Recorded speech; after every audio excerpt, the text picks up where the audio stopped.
O cheiro de terra molhada e asfalto recém-lavado pela garoa fina misturava-se ao vapor do café que esfriava na xícara. Helena, aos 59 anos, sentia nos ossos a umidade que se infiltrava pelas frestas de sua janela e da sua alma. Não era um frio cortante, mas uma melancolia pegajosa, que se agarrava à pele como uma segunda camada de roupa. Levantava-se antes do sol, os movimentos lentos e quase coreografados de quem cumpre uma rotina sem plateia. Cada articulação parecia sussurrar uma história de uso e desuso, um pequeno lamento silencioso. As rugas, finas teias de aranha ao redor dos olhos e boca, eram mapas de risos contidos e lágrimas nunca derramadas em voz alta, agora acentuadas pela luz fria que entrava.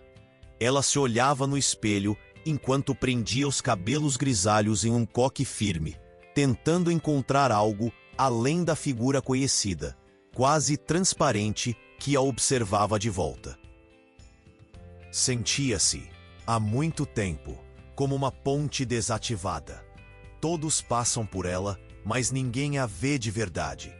No ônibus lotado, os olhares deslizavam, as conversas pulavam por cima de sua cabeça. Os corpos se esquivavam dela como se não houvesse ali uma pessoa, mas o espaço vazio a ser preenchido. Era a senhora de meia-idade, a bibliotecária discreta, a vizinha que não incomodava. Era, em essência, invisível. A invisibilidade não era uma dor gritante, mas um buraco silencioso que se aprofundava a cada dia. Não havia drama nela, apenas a resignação polida de quem aprendeu a não esperar mais ser notada. Era como se a vida tivesse se tornado um filme, em que ela era a figurante que nunca recebia um close, sempre em segundo plano, observando o mundo viver e vibrar enquanto ela apenas existia. Antes de continuar, deixe um like e me conta de onde você está me ouvindo. Isso ajuda demais a gente a levar essa história para mais mulheres que precisam ouvir que o amor e a cura são possíveis em qualquer idade. Essa invisibilidade, Helena sabia, tinha raízes profundas. Não fora sempre assim. Houve um tempo, na juventude, em que seus olhos brilhavam e a expectativa do futuro era um calor que a impulsionava. Mas a vida, ou melhor, o casamento com Renato, foi um longo e lento processo de apagamento. Renato, um engenheiro meticuloso e frio, via a esposa como uma extensão da casa, uma engrenagem que deveria funcionar sem ruído e sem exigir manutenção emocional. Você não está aqui para agradar a si mesma, Helena. Era uma frase comum, dita com a voz monótona de quem profere uma verdade inquestionável. Ele não a xingava, não batia nela, mas cada palavra era um talho, cada silêncio um peso. Ele a esvaziou sem que ela percebesse. Aos poucos, seus sonhos se tornaram tolices, suas opiniões irrelevantes, suas necessidades caprichos. Ela aprendeu a diminuir sua voz, a encolher seu corpo, a reprimir seus sentimentos, para caber no pequeno espaço que ele lhe concedia. O amor, para ela, tornou-se sinônimo de dever, de renúncia. O toque era frio, quase protocolar, e a intimidade, uma formalidade apressada, desprovida de paixão ou carinho. Quando ele faleceu, há 7 anos, não houve luto de amor, mas um estranho vazio, a sensação de que um fardo pesado havia sido removido, mas o corpo, ainda assim, não sabia flutuar. Ela não sabia ser livre. Continuou a viver como se Renato ainda estivesse ali, ditando as regras de sua invisibilidade, porque ela mesma havia internalizado tão profundamente a crença de que não merecia mais. A rotina era seu lenitivo e seu carrasco. O cheiro de livros antigos na biblioteca municipal era o único perfume constante em sua vida. Ali, entre histórias de outros, ela encontrava um refúgio, um lugar onde a imaginação dos personagens era mais real que sua própria existência. Ela arrumava pilhas de livros, catalogava os novos exemplares, respondia perguntas com a voz baixa e gentil, mas nunca se permitia extravasar, sorrir abertamente ou contar algo de si. Era a guardiã das palavras, mas não a escritora da sua própria vida. Naquela manhã úmida, depois de um dia de trabalho onde a chuva lavava a cidade com a mesma persistência com que a rotina lavava suas cores, Helena resolveu fazer um pequeno desvio no caminho de volta para casa. A praça municipal, mesmo cinzenta e gotejante, tinha um charme nostálgico. Era um lugar onde as árvores centenárias pareciam testemunhas silenciosas de incontáveis vidas, e onde o cheiro de jasmim, teimosamente, insistia em florescer. Sentou-se em um banco úmido, sob uma paineira com suas últimas flores rosadas tingindo o chão de delicadeza. Abriu um romance de capa gasta, uma história de uma mulher que, aos 40, descobria um amor avassalador. Um suspiro escapou de seus lábios rachados. Histórias de papel. Na vida real, o amor era para os jovens, para os bonitos, para aqueles que não tinham as marcas do tempo e da dor em seus rostos e corações. De repente, um pequeno ponto vibrante pousou na página do seu livro. Uma borboleta, de asas laranja e negras, descansava ali, frágil e perfeita. Helena ergueu o olhar, sorrindo levemente para a delicadeza do momento, e então o viu. Mário, o jardineiro. Ele estava agachado, mexendo na terra úmida, perto de um canteiro de margaridas. As mãos enrugadas e fortes, acariciando as folhas como se estivesse conversando com elas. Seus cabelos eram brancos como a espuma do mar, mas havia uma vitalidade em seus movimentos, uma gentileza em sua postura. Ele parecia ter tempo, tempo para as flores, tempo para o mundo. Mário ergueu o olhar e no segundo em que seus olhos castanhos encontraram os dela, algo quebrou dentro de Helena. Não era um olhar de curiosidade superficial, nem de indiferença polida. Era um olhar que parou. Um olhar que parecia ir além das suas rugas, do seu coque apertado, da sua invisibilidade. Era um olhar que parecia vê-la. Um calor estranho e quase assustador subiu de seu peito à face. Ele sorriu, um sorriso pequeno e sincero, e por um instante a garoa fina e o frio da cidade desapareceram. Naquele sorriso havia uma promessa silenciosa, um convite inesperado para que ela, pela primeira vez em décadas, começasse a existir de novo. A garoa, que antes era uma leve melancolia no ar, adensou-se, transformando-se em uma chuva fina e persistente, que batia com um ritmo suave nas folhas das árvores e no asfalto molhado. Helena apressou o passo, o livro ainda aberto na mão, as palavras se misturando com a umidade crescente. O sorriso de Mário permanecia em sua mente, uma imagem inesperada que desafiava a paisagem interna de sua solidão.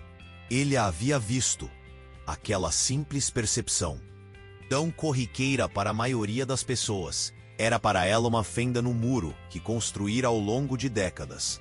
Um muro tão alto e espesso que ela mesma já havia esquecido o que havia do outro lado.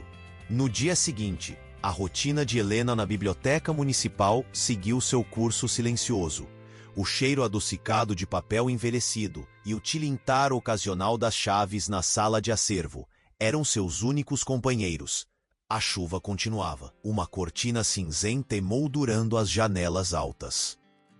Por um instante, enquanto arrumava uma pilha de romances na seção de ficção, sentiu um calor inusitado no peito, como se um pequeno braseiro tivesse sido aceso em seu interior. A imagem de Mário, os olhos gentis, o sorriso sem pressa, persistia. Ela balançou a cabeça, tentando afastar a fantasia. Tolices. Aos 59 anos, com o corpo cansado e o coração empoeirado, não havia espaço para essas coisas. A vida já havia mostrado suas verdades amargas. Ao final do expediente, enquanto fechava a porta de madeira pesada da biblioteca, ouviu uma voz. Helena? Ela se virou, um sobressalto na alma. Mário estava ali, sob a marquise da entrada, segurando um guarda-chuva grande e desbotado. O seu, percebeu Helena, era minúsculo e ineficaz contra a chuva que se intensificara. Ele trazia nas mãos, cuidadosamente, um lenço de algodão com um delicado bordado de flores, que Helena nem havia percebido que perdera.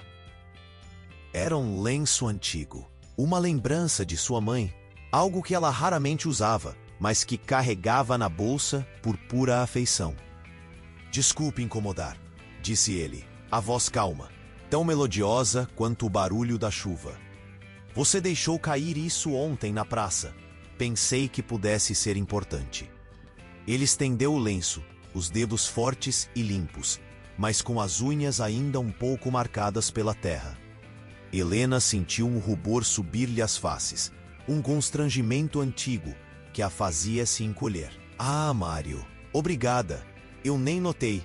Ela pegou o lenço, o toque de seus dedos roçando os dele por um breve instante.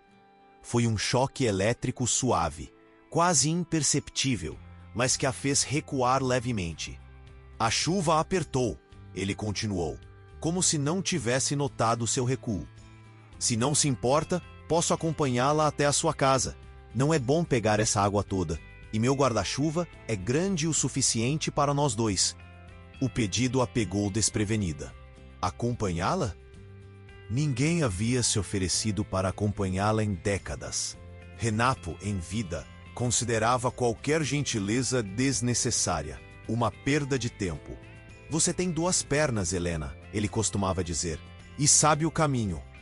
A ideia de ter alguém ao seu lado, protegendo-a da chuva, parecia uma extravagância, um mimo que ela não merecia. Não precisa, Mário.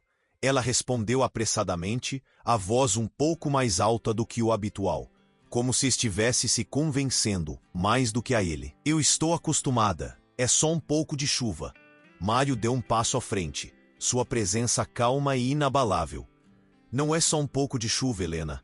É um temporal para quem está sem abrigo. E por que não aceitar uma ajuda, se ela vem de bom grado? Ele abriu mais o guarda-chuva, convidando-a para debaixo dele. Minha casa não fica muito longe da sua. Posso deixá-la no caminho. Helena hesitou. A chuva molhava seus ombros e o cabelo já úmido. A oferta era tão pura, tão desinteressada, que a desarmava. Ela estava acostumada a dar, a servir, a se dobrar às necessidades alheias. Sua vida, uma tela em branco onde os outros pintavam seus desejos. Cuidar dos outros era a sua forma de existir, de sentir alguma utilidade. Seu pai doente, sua mãe em idade avançada, Renato com suas demandas silenciosas. Ela sempre fora o pilar, a provedora de conforto, a sombra que ampara. Receber cuidado, ser o centro da gentileza de alguém, era um território desconhecido e assustador. Eu não sei agradar um homem, Mário. Ela disse, as palavras saindo num sussurro quase inaudível, mas cheias da amargura de anos de humilhação. Era a verdade crua, o medo mais profundo que a assombrava. Sua experiência com o casamento a havia convencido de que o amor era um jogo de expectativas, onde ela sempre falhava. Suas rugas, seu corpo que já não era o mesmo, suas histórias dolorosas, tudo isso era um fardo, ela achava. Mário a olhou, e dessa vez, o olhar não era apenas de quem via, mas de quem compreendia. A doçura em seus olhos se aprofundou. Ele não riu, não a corrigiu, apenas estendeu a mão para ela, um gesto simples e convidativo. Helena, ele disse, a voz ainda mais suave, eu não estou procurando ser agradado.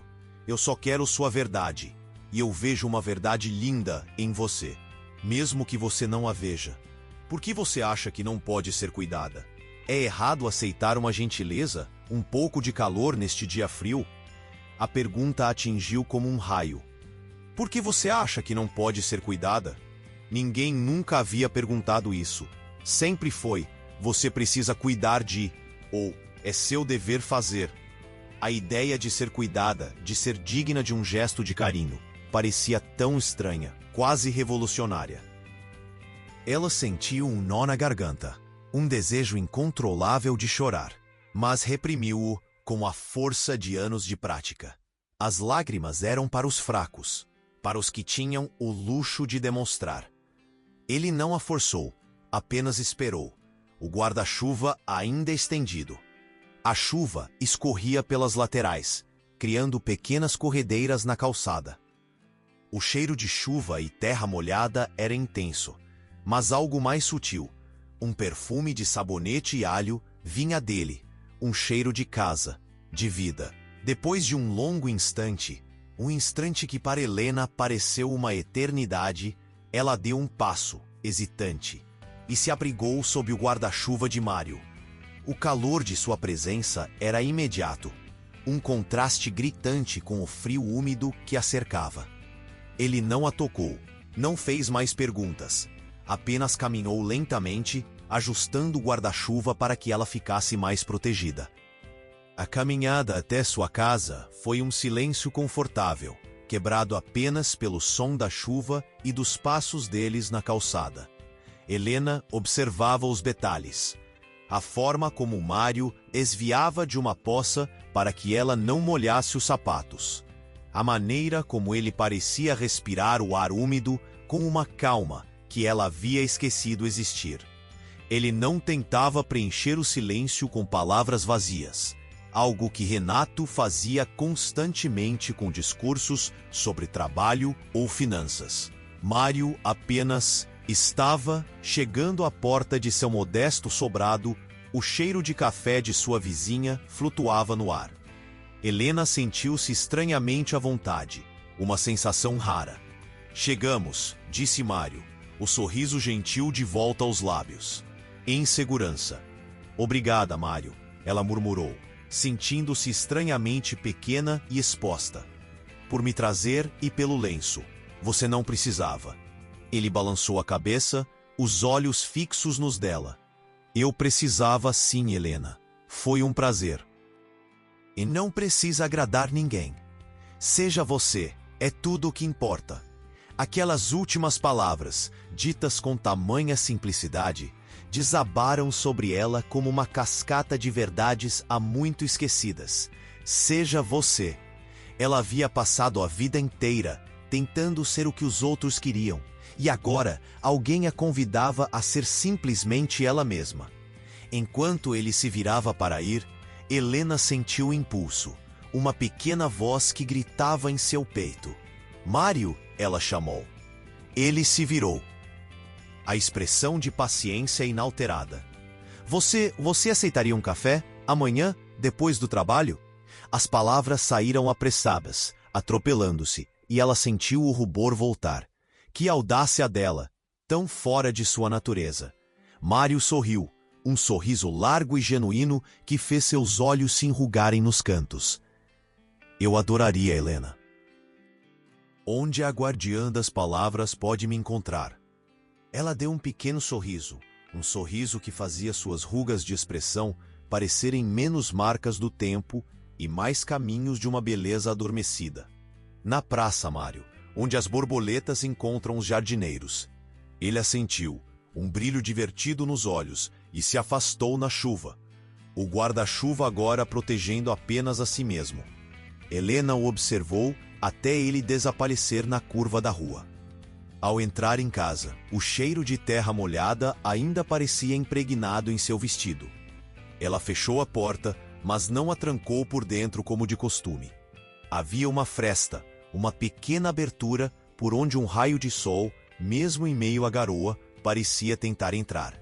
Aquele dia, ela havia permitido ser cuidada, e para sua surpresa, não doeu. Na verdade, pela primeira vez em muito tempo, Helena sentiu uma pequena pontada de esperança. O braseiro em seu peito não havia se apagado. Pelo contrário, parecia que Mário havia adicionado uma lenha nova, acendendo uma chama que ela pensava estar morta. Ela não sabia agradar um homem, talvez, mas ele aparentemente só queria sua verdade. E essa era uma verdade que ela nem sabia que ainda possuía. O sol naquela manhã não era um espetáculo grandioso, mas uma promessa delicada. Filtrava-se pelas nuvens ralas, lançando um brilho prateado sobre o orvalho que ainda molhava as folhas das árvores, e pintava de um tom mais claro o céu cinzento da semana anterior. O ar estava mais leve, com um frescor que trazia o cheiro de terra molhada e um distante aroma de pão recém-assado. Helena sentiu um tremor no peito enquanto se arrumava, um tremor que não era de frio, mas de uma ansiedade estranha, quase esquecida.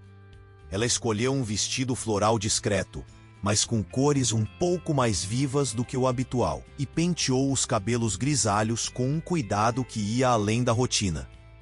Observava-se no espelho, as rugas finas parecendo menos profundas na luz mais gentil do dia. Seus olhos castanhos, geralmente opacos, tinham um brilho sutil, uma faísca de curiosidade. Mas junto com a curiosidade, vinha a crítica interior. A voz de Renato, ou talvez a sua própria, ecoando. Que tolice, Helena! Aos 59 anos buscando romances de fada, a voz tentava esmagar aquela pequena chama de esperança, antes mesmo que ela pudesse se alastrar. O encontro com Mário, no banco da praça, foi tão simples quanto a vida pode ser bonita. Ele já estava lá, sentado com as mãos nos joelhos, observando as crianças brincarem. Quando a viu, seus olhos se iluminaram com o mesmo calor de antes. Um sorriso genuíno se abriu em seu rosto, fazendo as rugas ao redor dos olhos parecerem marcas de felicidade. Helena, ele disse, levantando-se com uma agilidade surpreendente. Que bom que veio. Ela sentou-se ao seu lado, sentindo o calor tênue do sol em sua pele e o calor mais intenso da presença dele. Não houve necessidade de preencher o silêncio com conversas forçadas. Ele falou sobre as flores da praça, sobre as estações, sobre a alegria de ver algo crescer. Ela, por sua vez, falou sobre os livros que amava, sobre as histórias que a transportavam. E em cada palavra, em cada silêncio, havia um reconhecimento mútuo, uma sensação de que ambos se entendiam sem precisar de explicações. Ele não a julgava quando ela falava com carinho de um livro, nem a apressava. Apenas ouvia, com uma atenção plena que ela nunca havia experimentado. Ele se levantou, oferecendo-lhe a mão. Quer um café? Conheço uma padaria aqui perto que faz um pão de queijo que é um abraço. Helena hesitou por um instante. Aceitar um café? Um abraço em forma de pão de queijo? Ela estava acostumada a pagar por tudo, a convidar, a nunca ser convidada. Mas a mão dele continuava ali, paciente e firme. E ela a aceitou. O toque desta vez não foi um choque elétrico, mas uma corrente suave, um convite para o aconchego. Ele abriu a porta da padaria para ela, fez o pedido e a serviu com a mesma delicadeza com que cuidava das plantas. Pequenos gestos, tão corriqueiros, mas que para Helena eram um rio de descobertas. Ele a viu não como um fardo, não como uma extensão, mas como um ser que merecia cuidado, atenção. Ele a nutria com a presença e a gentileza, invertendo uma vida inteira de papéis. Mas a nova e frágil alegria de Helena estava prestes a ser testada. Ao chegar em casa, o telefone tocou. Era Carlos, seu filho único, um homem de 40 e poucos anos, com a mente focada em finanças e segurança, muito parecido com o pai. Mãe, a vizinha me ligou, disse ele, a voz já com um tom de repreensão. Disse que te viu na padaria com um homem. Quem é ele? O que está acontecendo? O coração de Helena deu um pulo. O julgamento. A velha familiar sensação de ser escrutinada, de ter suas ações questionadas, de ter que justificar sua existência. É o jardineiro da praça, Carlos. Ela respondeu, tentando manter a voz firme, mas sentindo o nó se formar na garganta. Mário é um homem muito gentil. Gentil, mãe? Você o conhece há 2 dias. E pra que essa proximidade toda? A senhora não está pensando em se envolver com ninguém, está? Já passou da idade para essas coisas. E, francamente, depois de tudo que o pai te deixou, não quero ver a senhora caindo em um golpe. Ele quer seu dinheiro, mãe? O que ele quer de você? As palavras de Carlos eram como pedras atiradas. Uma avalanche que a soterraria se ela não se segurasse. A dor silenciosa que a havia acompanhado por tanto tempo ameaçava voltar, mais forte, mais sufocante. Era o mesmo medo, a mesma dúvida. Ela era ridícula, uma velha boba. Depois da ligação, Helena sentiu-se encolher novamente. A chama acesa por Mário parecia diminuir sob o peso da crítica. Ligou para Amélia, sua amiga de longa data, uma mulher vibrante e sem papas na língua. Amélia, o Carlos ligou. Helena começou, a voz embargada. Ele me criticou por sair com Mário. Disse que eu estou ridícula, que ele deve querer meu dinheiro. Houve um silêncio do outro lado da linha. E então Amélia, com sua voz rouca e calorosa, disse: Helena, me escuta bem. O Carlos é seu filho, sim, e te ama. Mas ele está com medo. Medo de que você saia do papel que ele te colocou. E você, minha amiga, passou a vida inteira nesse papel, cuidando de todo mundo, vivendo para agradar. Renato te transformou em uma sombra, e agora que você está começando a brilhar de novo, é claro que vai incomodar. Vá viver, menina. Que ridículo é viver uma vida que não é sua. Que bobagem é ter medo de ser feliz por causa do que os outros vão dizer. O dinheiro é seu, a vida é sua. Você merece cada riso, cada café, cada abraço. Vá ser feliz, caramba. As palavras de Amélia foram um bálsamo e, ao mesmo tempo, um choque de realidade. Elas ecoaram as próprias verdades que Mário estava tão gentilmente revelando. Vá viver. Sim, a ideia parecia assustadora, mas também libertadora. Naquela noite, Helena revisou suas prioridades. A dor da invisibilidade, que antes era uma conformidade, agora se transformava em uma raiva silenciosa. Uma raiva de si mesma por ter permitido que a diminuíssem. Ela havia passado a vida vivendo para Renato, para Carlos, para as expectativas de uma sociedade que dizia que depois de certa idade, as mulheres não mereciam mais o romance, a paixão ou mesmo a simples gentileza. No dia seguinte, Carlos ligou novamente, com o mesmo tom preocupado. Mãe, pense bem. Não faça nenhuma besteira. Helena respirou fundo. O cheiro de jasmim da praça, que agora era uma fragrância de liberdade, parecia preencher o ar ao seu redor, dando-lhe coragem. Ela olhou para a foto desbotada de Renato, um homem que ela nunca agradou de verdade, porque ele não queria a verdade dela. Ela fechou os olhos e viu o sorriso de Mário, a paciência em seus olhos. Carlos, ela começou, a voz, para sua surpresa, soando firme e clara. Eu te amo, meu filho. Mas eu passei a vida inteira vivendo para vocês. Vivi para seu pai, para sua casa, para suas necessidades. Eu me apaguei para que a vida de vocês brilhasse. E o que eu ganhei com isso? Solidão, invisibilidade. Ela sentiu as lágrimas quentes descerem, mas não as segurou. Eram lágrimas de desabafo, não de tristeza. Agora, Carlos, é a minha vez. Se eu quiser tomar café na praça com o jardineiro, ou ir à lua, eu vou. E se Mário quiser meu dinheiro, isso é problema meu, não seu. Você tem a sua vida. Eu mereço ter a minha. Eu não sou mais invisível, e não vou permitir que ninguém me faça sentir assim de novo. Houve um silêncio atordoado do outro lado da linha. Era a primeira vez que Helena falava com tamanha franqueza, com tamanha força. Mãe, Carlos tentou, mas ela o interrompeu. Não, Carlos, não diga mais nada agora. Apenas respeite a minha escolha. Eu quero viver, de verdade, pela primeira vez. E desligou o telefone. As mãos tremiam, o coração batia forte no peito, mas havia uma sensação de alívio, de uma barreira caída. Ela havia feito sua escolha. A partir daquele dia, Mário e Helena começaram a se encontrar com mais frequência. As conversas se aprofundavam, os olhares se prolongavam. Ele a levava para conhecer os cantos escondidos da cidade, os pequenos cafés que serviam bolos caseiros, os sebos empoeirados. Ela ria.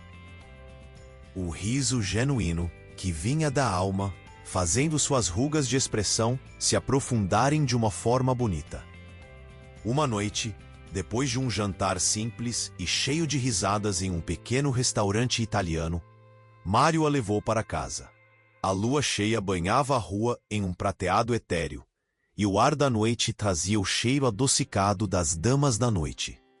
Ao chegarem à porta, a mão de Mário gentilmente se pousou sobre a dela. A faísca que antes era elétrica, agora era um calor constante. Helena, ele disse, a voz rouca, seus olhos brilhando na luz da lua. Eu queria te beijar. Ela sentiu rubor em suas faces, a mesma sensação de juventude, misturada com um medo profundo. Beijar? Um homem? Depois de Renato, o beijo era uma formalidade, um prefácio sem emoção. Ela não sabia como. Ele se aproximou e ela sentiu o cheiro de terra e de homem, um cheiro limpo e bom. Seus lábios se tocaram e foi como se um dique se rompesse. Não era um beijo urgente, mas paciente, gentil, explorador. Um beijo que sabia a espera, a redescoberta. Lágrimas silenciosas rolaram pelo rosto de Helena. Ele as beijou, uma a uma, antes de aprofundar o beijo. Era um beijo de cura. Naquela noite, Helena convidou Mário para entrar. O pequeno sobrado, que fora seu refúgio e sua prisão, agora parecia transbordar de uma nova energia. A luz suave da lua entrava pela janela do quarto, criando um ambiente íntimo e delicado. Ela sentiu o medo subir, frio e paralisante. O medo de ser vista nua, com o corpo marcado pelo tempo, pelas gravidezes, pela gravidade. As estrias, as manchas na pele, a flacidez. A voz de Renato ecoou, sutil. Você não é mais uma garota, Helena. O medo de desapontar, de ser insuficiente. Mário a abraçou, os braços fortes e quentes envolvendo-a por trás. Ele beijou seu pescoço, o cheiro de seus cabelos, sussurrando. Você é linda, Helena. Perfeita. Eu vejo você. Lentamente, com a paciência que só ele possuía, Mário a ajudou a se despir. Cada peça de roupa que caía era um pedaço de sua armadura que se desfazia. Ela tremia, não de frio, mas de uma vulnerabilidade há muito esquecida. Quando estava completamente nua, sob a luz prateada da lua, ela fechou os olhos, esperando o julgamento, a rejeição. Mas Mário não julgou. Ele a pegou no colo, levou-a para a cama e a deitou suavemente. Seus olhos castanhos percorreram cada centímetro de seu corpo com uma reverência que tirou o fôlego de Helena. Ele tocou suas rugas no rosto, os cabelos grisalhos com a ponta dos dedos, beijou as marcas do tempo em sua pele com uma devoção que fez as lágrimas brotarem novamente. Cada marca sua é uma história, Helena, ele sussurrou, a voz embargada. Cada linha, uma vida vivida.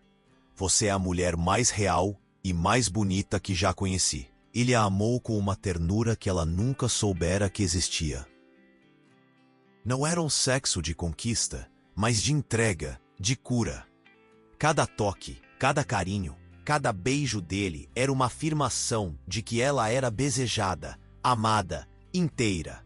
Ele explorou seu corpo com uma suavidade que acalmou seus medos, transformando a vergonha em êxtase, a insegurança em aceitação. O orgasmo, que para ela sempre fora algo distante e quase mecânico com Renato, veio como uma onda, um grito de vida que ecoou em cada célula de seu ser. Naquele abraço, no calor de seu corpo contra o dela, Helena se sentiu finalmente vista, amada.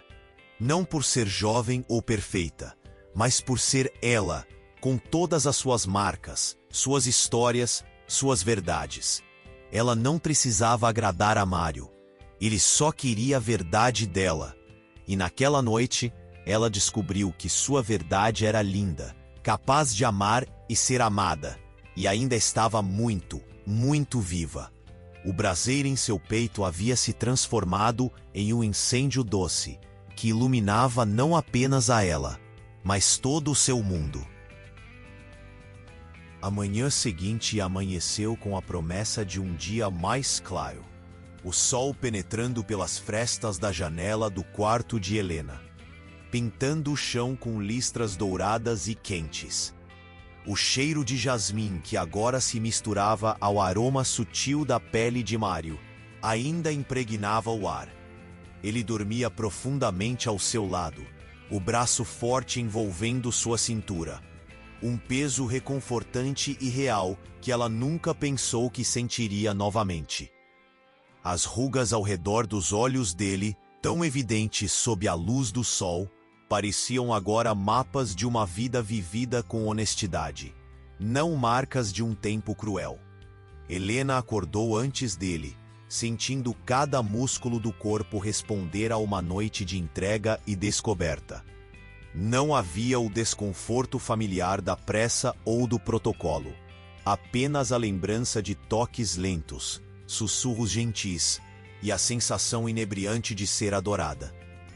Seus cabelos grisalhos estavam espalhados pelo travesseiro e o corpo, que ela sempre escondera sob camadas de pano e vergonha, agora repousava exposto, com as marcas do tempo beijadas e celebradas. O medo de ser vista nua, o pânico das imperfeições, havia sido substituído por um alívio avassalador, a paz de ser aceita em sua totalidade. Ela se virou cuidadosamente, observando Mário dormir. A paz em seu rosto, a respiração profunda e ritmada. Naquele momento, todas as vozes de crítica, todos os julgamentos, o de Renato, o de Carlos e a sua própria, pareceram pequenos e distantes. A intensidade da noite anterior havia lavado a poeira de anos de invisibilidade, revelando uma mulher que ela quase havia esquecido. Ela sentia-se um livro recém-aberto, com páginas ainda a serem escritas, mas já com uma nova ou profunda introdução. A sensação de ridícula que Carlos tentou impingir, as besteiras que ele aconselhava a não fazer, pareciam agora ecos ocos. A voz de Amélia, "Vá viver, menina", ressoava mais forte, um mantra de coragem e autoafirmação. Helena havia passado décadas aceitando a ideia de que seu valor estava na negação de si mesma, na capacidade de se anular em prol da harmonia alheia. Agora, com o corpo ainda quente do toque de Mário, a verdade era palpável. Seu valor estava em sua própria existência, em sua capacidade de sentir, de amar, de ser. Quando Mário acordou, seus olhos castanhos encontraram os dela, e um sorriso preguiçoso se abriu. Ele a puxou para mais perto, beijando seus cabelos, sua testa. "Bom dia, Helena. Dormiu bem?" "Como nunca", ela respondeu, a voz um pouco embargada pela emoção. E era a mais pura verdade. O sono havia sido profundo, reparador, não pela ausência de preocupações, mas pela presença de uma nova e avassaladora paz. Ao longo dos dias que se seguiram, a vida de Helena mudou de forma sutil, mas profunda.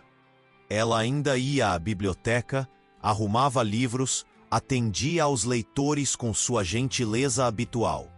Mas algo em seu olhar havia mudado, uma luz que não se apagava, mesmo nas horas mais cinzentas. Ela não era mais invisível para si mesma. Os encontros com Mário tornaram-se o ponto alto de seus dias. Eles tomavam café, passeavam pela praça, às vezes ele a acompanhava até a biblioteca para almoçarem juntos ou a levava para casa. A cada toque, cada palavra, cada risada compartilhada, Helena desaprendia anos de repressão.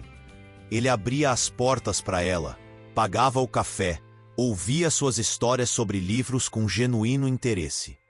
Ele a via, e ao vê-la, Mário a ensinava a se ver também.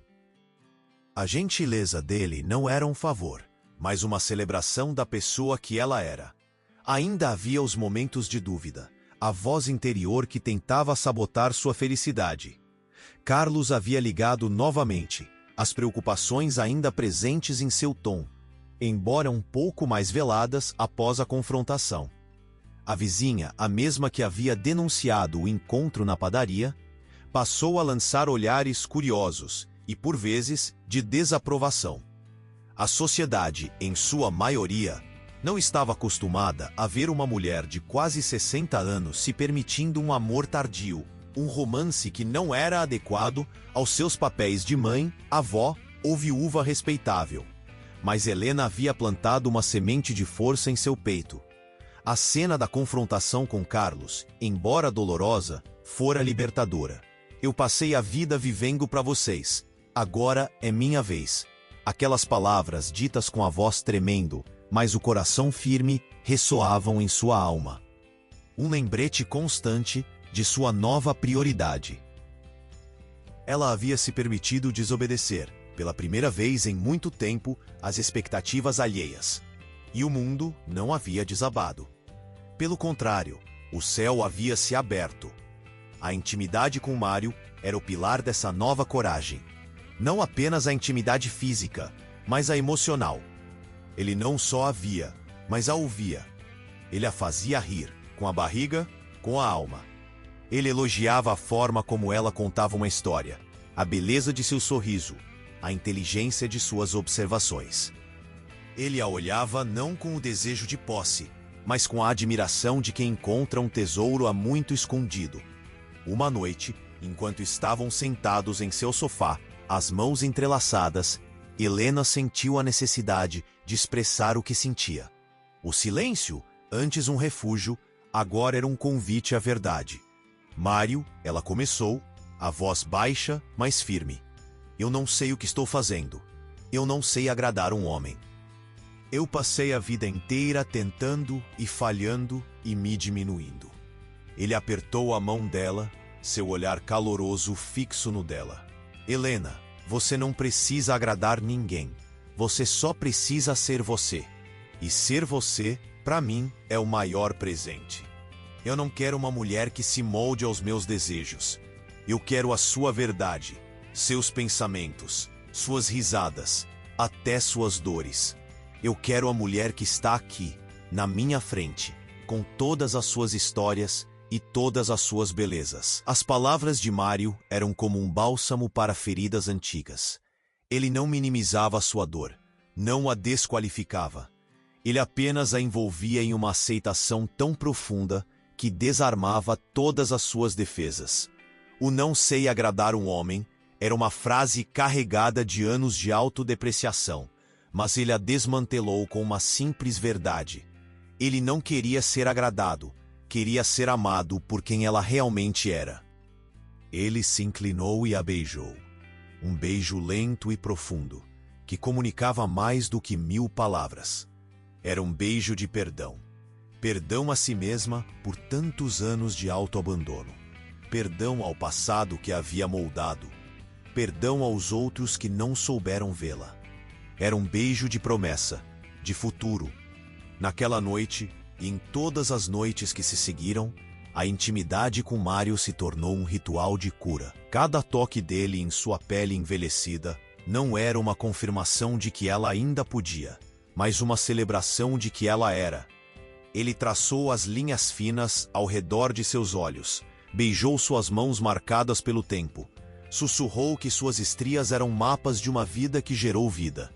Não havia exigência, apenas um convite à entrega, a descoberta de que seu corpo, mesmo aos 59, era um templo de sensações, de prazer, de vida.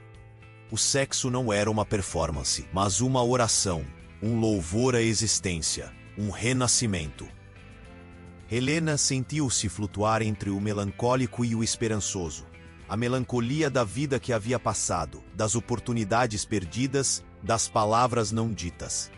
Mas a esperança era um rio caudaloso, carregando-a para um futuro que ela ousava, pela primeira vez, sonhar.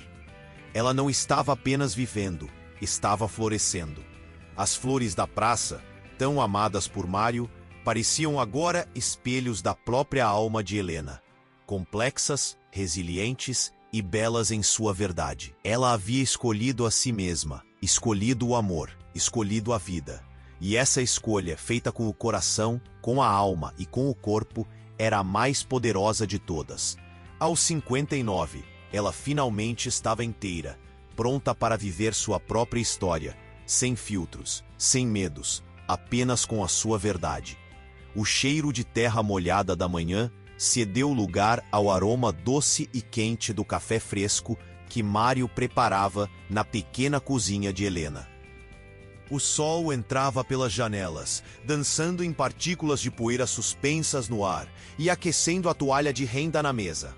Fazia-se 3 meses desde a primeira noite deles, e o relacionamento florescia com uma delicadeza e uma força que Helena nunca imaginou possível.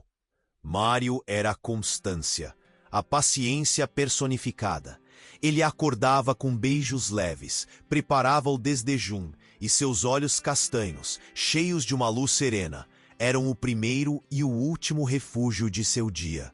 Ele não apenas a amava, ele a segurava quando ela sentia que podia desabar. A rotina de Helena, antes uma repetição silenciosa de deveres, agora se tingia de um novo propósito.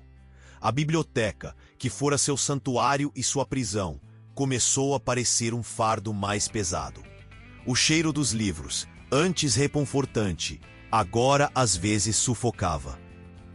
Ela se via arrumando os volumes, seu corpo funcionando no piloto automático, enquanto sua mente divagava para Mário, para o cheiro de terra nas mãos dele, para o riso fácil que ele havia despertado nela.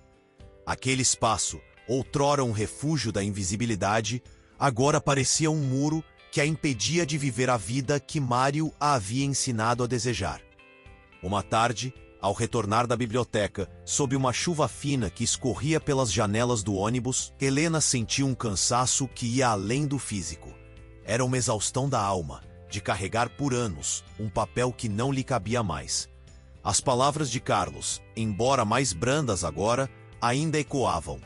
Mãe, você precisa ter segurança, manter sua rotina. Mas a segurança que ela encontrava na rotina era uma prisão, e a rotina era o que a matava lentamente. O contraste era gritante. A vida vibrante e sensorial que Mário lhe oferecia versus a vida cinzenta e previsível que ela havia construído para si. Naquela noite, sob o calor suave do abraço de Mário, ela desabafou. As lágrimas rolaram, quentes e sinceras, algo que ela permitia apenas na presença dele.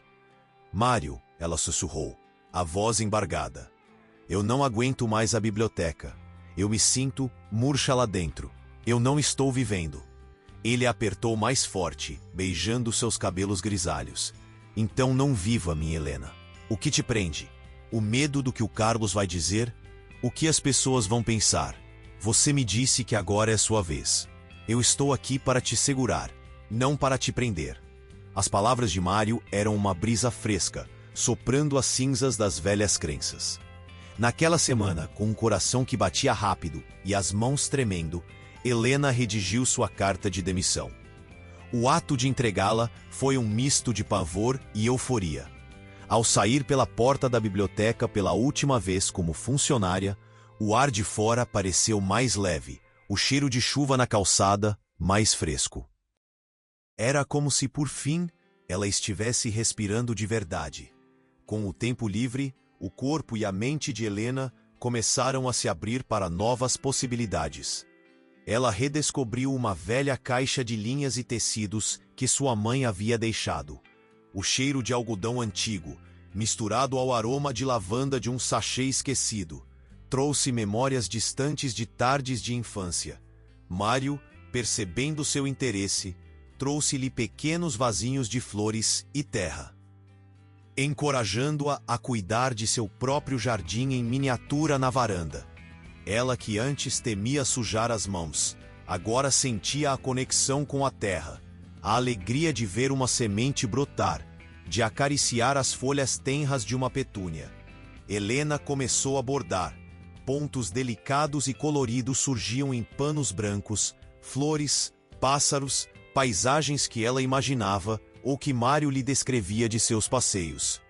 Cada ponto era um respiro, uma expressão da beleza que ela estava redescobrindo em si e no mundo. Não era apenas um hobby. Era uma terapia, uma forma de dar cor e forma à dor silenciosa que ela havia carregado, transformando-a em arte. Suas rugas, antes vistas como marcas de cansaço, agora pareciam se suavizar com a concentração e a alegria do bordado. Seus olhos, antes opacos, brilhavam com a luz de um novo propósito. O relacionamento com Mário não era apenas um romance. Era uma reconstrução. Ele não tentava moldá-la, mas a incentivava a se desdobrar. A intimidade deles era um espaço seguro onde o toque era cura, o riso, validação e o silêncio, compreensão. O sexo, antes um ato físico desprovido de alma, tornou-se uma celebração da vida, uma dança de corpos que se encontravam na simplicidade e na profundidade do afeto. Ele beijava suas mãos, suas cicatrizes, seus cabelos grisalhos com uma reverência que a fazia sentir-se a mulher mais desejada do mundo. Não apesar de sua idade, mas por causa dela, por tudo que ela havia vivido e superado. Certo domingo ensolarado, o cheiro de alecrim e de feijoada pairava no ar da pequena casa de Mário. Era o dia em que Helena conheceria sua família. Seu coração batia com uma mistura de excitação e nervosismo. O passado com Carlos, a crítica, o medo de não ser boa o suficiente, ainda eram sussurros no fundo de sua mente. Mário, sentindo sua apreensão, apertou sua mão. Eles vão te amar, Helena. Eles amam quem eu amo. Dona Elza, a mãe de Mário, era uma mulher pequena e de olhos vivos, com os cabelos brancos presos em uma trança e um sorriso caloroso que parecia abraçar o mundo. Seus 85 anos eram carregados com a sabedoria de quem havia visto e vivido muito. Então esta é a Helena, disse Dona Elza, estendendo a mão para Helena com um toque suave e firme, os olhos marejados de uma compreensão silenciosa. Mário não fala de outra coisa. O brilho nos olhos dele voltou, minha filha. Ele estava tão só depois que perdemos a Alice. Helena sentiu um calor no peito. Dona Elza não a via como uma rival para a memória da falecida esposa de Mário, mas como uma nova luz para seu filho. Não havia julgamento, apenas aceitação. A velha senhora, sentada em sua cadeira de balanço, irradiava uma aura de paz. Ela contava histórias da vida no campo, da simplicidade das coisas, e Helena se viu ouvindo, encantada, como se estivesse em casa. Os filhos de Mário, um casal de 40 e poucos anos, Lúcia e Pedro, também a receberam com um carinho que desarmou as últimas defesas de Helena. Lúcia, com o sorriso aberto do pai, e Pedro, com a seriedade gentil da avó, perguntaram sobre a biblioteca, sobre seus bordados. Eles não a criticaram, não a questionaram sobre intenções ou finanças. Eles apenas a acolheram.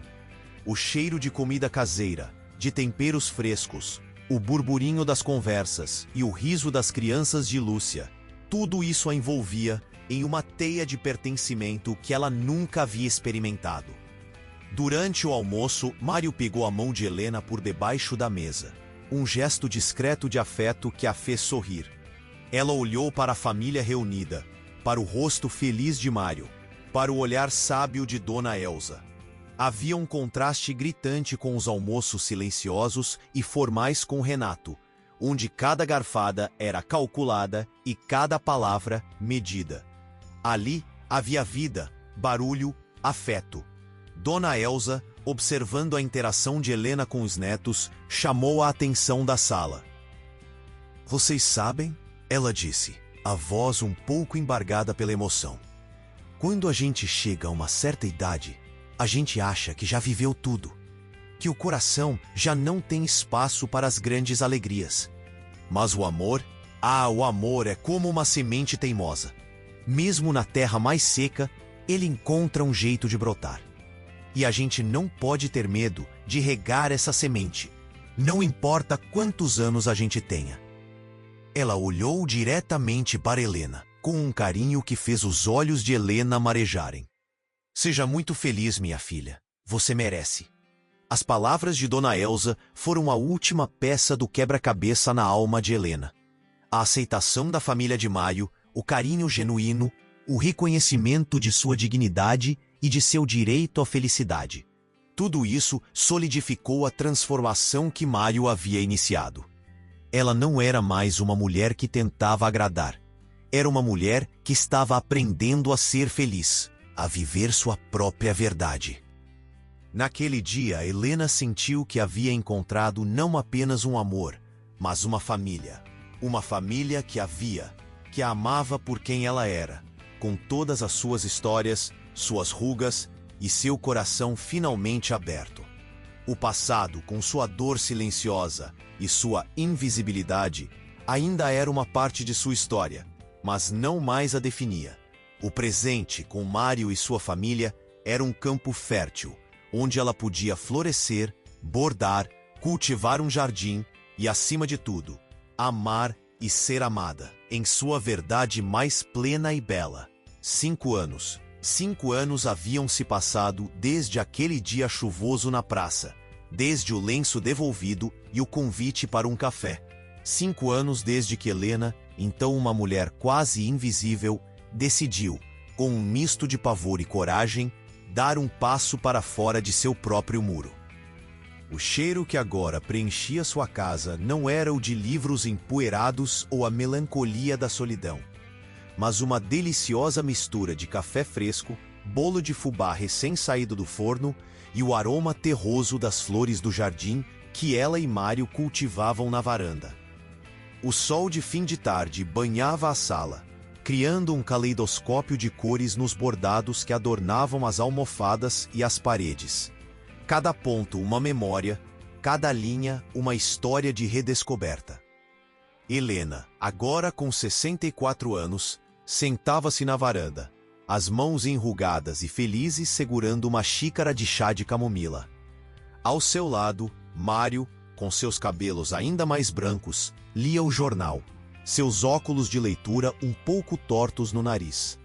Ele exalava a mesma paz e presença que a haviam atraído desde o início. A serenidade de suas rugas era um reflexo de uma vida bem vivida e um amor bem construído. A casa não era mais um refúgio silencioso. Era um ninho. Netos de Mário, agora seus também, corriam pelo quintal, suas risadas ecoando como sinos na brisa. Pedro e Lúcia, os filhos de Mário, e até mesmo Carlos, seu próprio filho, com o tempo, haviam se acostumado à nova Helena e a Mário. Carlos, embora ainda ocasionalmente protetor, havia testemunhado a transformação de sua mãe, e mais importante, a felicidade genuína que ela irradiava. O medo de golpe havia sido substituído pela aceitação de um amor puro e desinteressado. As desaprovações da vizinhança haviam se diluído na força da escolha de Helena, provando que a verdade da felicidade é mais potente que o sussurro do julgamento. Mário e Helena haviam viajado, mas não para destinos exóticos. Eles visitavam cidades históricas no interior do Brasil. Sentavam-se em bancos de praças de diferentes lugares, observando a vida passar, sentindo o sol em suas faces e o cheiro de terra nova.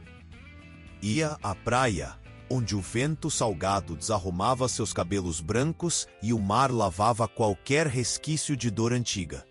Ela, que nunca havia visto o pôr do sol como algo mais que o fim de um dia, agora observava o espetáculo de cores no horizonte, sentindo o calor da mão de Mário na sua, e compreendia a beleza efêmera e grandiosa da vida. O bordado, que começou como uma terapia, havia se tornado uma paixão. Suas peças, cheias de vida e cor, eram vendidas em pequenas feiras de artesanato, e cada venda era uma afirmação de seu novo valor, de sua capacidade de criar, de seu próprio brilho. Ela não era mais a bibliotecária invisível, mas a artista Helena, a mulher de Mário, a avó amorosa. Refletindo sobre sua jornada, Helena percebeu que a mudança não fora uma sorte, um acaso divino. Foi uma série de escolhas, pequenas e grandes, feitas com coragem e contra a corrente de uma vida inteira de condicionamentos. A escolha de aceitar o guarda-chuva de Mário, a escolha de convidá-lo para um café, a escolha de enfrentar Carlos, de se demitir, de se permitir ser amada em sua inteireza e vulnerabilidade. Não foi sorte ter encontrado Mário, foi a escolha de Helena de finalmente se enxergar e de acreditar que merecia ser vista e amada. Foi a escolha de Mário de ver a verdade dela, mesmo quando ela não a via. A intimidade deles, construída sobre a base sólida da confiança e do carinho, continuava sendo o centro de seu mundo. O toque de Mário, em sua pele envelhecida, não era apenas carinho, era uma celebração da vida, um reconhecimento das histórias que suas rugas contavam. O sexo, antes um fantasma de um dever cumprido, era agora uma dança alegre, uma expressão de paixão e ternura que se aprofundava com cada ano que passava. Ele a adorava com uma devoção que curava as últimas cicatrizes da invisibilidade, mostrando-lhe que seu corpo, seu espírito, sua alma eram dignos de amor em qualquer fase da vida. E enquanto o sol se punha, pintando o céu de laranja e roxo, Helena deitou a cabeça no ombro de Mário, sentindo o calor de seu corpo e a paz em sua presença. Ela finalmente estava em casa. Não em um lugar, mas em si mesma, ao lado do homem que a havia ajudado a se encontrar. E você, que está nos ouvindo, já se sentiu invisível? Já sentiu que sua vida estava no piloto automático, esperando que algo ou alguém a visse? Se essa história te deu esperança, se te fez sentir que há um caminho para a cura e para o amor, não importa sua idade ou suas cicatrizes. Se inscreve no nosso canal Amor e Cura, deixa um like e compartilha com alguém que precisa ouvir essa mensagem. Nunca é tarde para ser amada. Nunca é tarde para se amar. Nunca é tarde para florescer, para bordar sua própria história com cores vibrantes. A invisibilidade não precisa ser seu destino. Escolha ser vista, escolha o amor, escolha a sua verdade. Porque a sua verdade é linda, e há alguém esperando para vê-la.